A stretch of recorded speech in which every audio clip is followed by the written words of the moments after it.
자유한국당을 뺀 여야 4당이 진통 끝에 선거제 개혁 단일안을 도출했지만 바른미래당과 평화당 내부에서는 내부 갈등이 오히려 증폭되는 모습입니다. 국회 취재기자 연결합니다. 구아림 기자.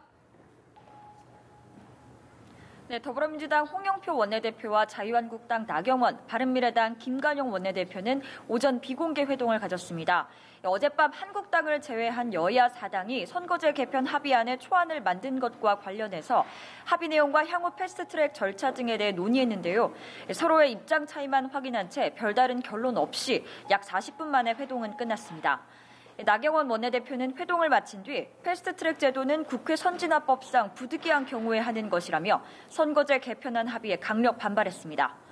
연동형 비례대표제를 통한 선거제 개혁을 강조해온 바른미래당은 이번 기회로 선거제 개혁의 고삐를 바짝 죄야 한다는 의견과 함께 내부에서는 반발도 나오고 있습니다.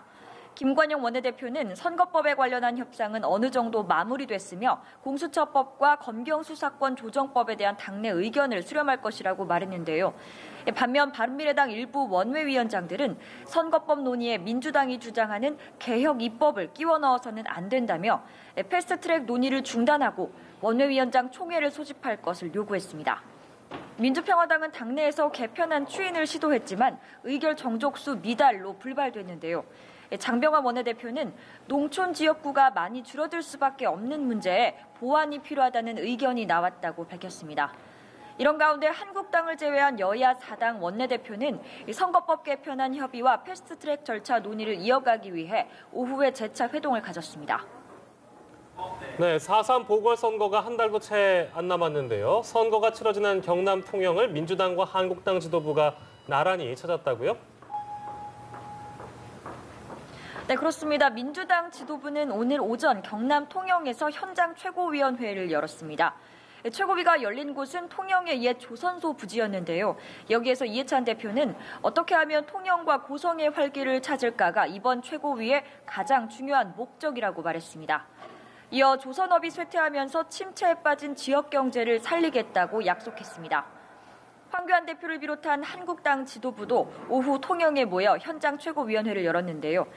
최고위는 이른바 황교안 퀴즈로 불리는 한국당 정점식 후보의 선거 사무실에서 열렸습니다. 이후 한국당 지도부는 통영 굴 경매장과 중앙시장을 방문해 민심 얻기 행보에 나섭니다.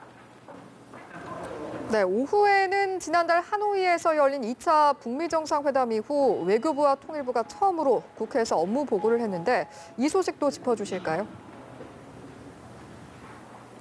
네, 그렇습니다. 국회 외교통일위원회는 외교부와 통일부의 업무 보고를 오후부터 받고 있습니다. 지난달 열린 베트남 하노이에서 열린 2차 북미 정상회담이 결렬된 뒤 이뤄지는 첫 업무 보고입니다. 이 자리에서 강경화 외교부 장관은 북미 회담이 도출되지 않아 민감한 상황이니 양측이 인내심을 갖고 대화할 것을 독려하겠다면서 국제사회와의 공조를 토대로 북측이 현명한 판단을 하도록 하겠다고 밝혔습니다.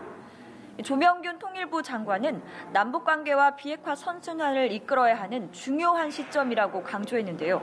이어서 국회와 긴밀히 소통하면서 북미 협상 정책을 추진하겠다고 말했습니다. 앞서 오전에는 국방위원회가 국방부를 비롯한 소관 부처의 업무 보고를 받았습니다. 이 자리에서 정경두 국방부 장관은 북한이 핵 활동을 하고 있느냐는 국방위 위원들의 질문에 북한의 그런 활동을 모두 파악하고 있다고 답했고 동창리 미사일 발사장 동향에 대해서는 미사일 관련 활동이라고 표현하는 건 섣부른 판단이라고 생각한다고 밝혔습니다. 지금까지 국회에서 전해드렸습니다.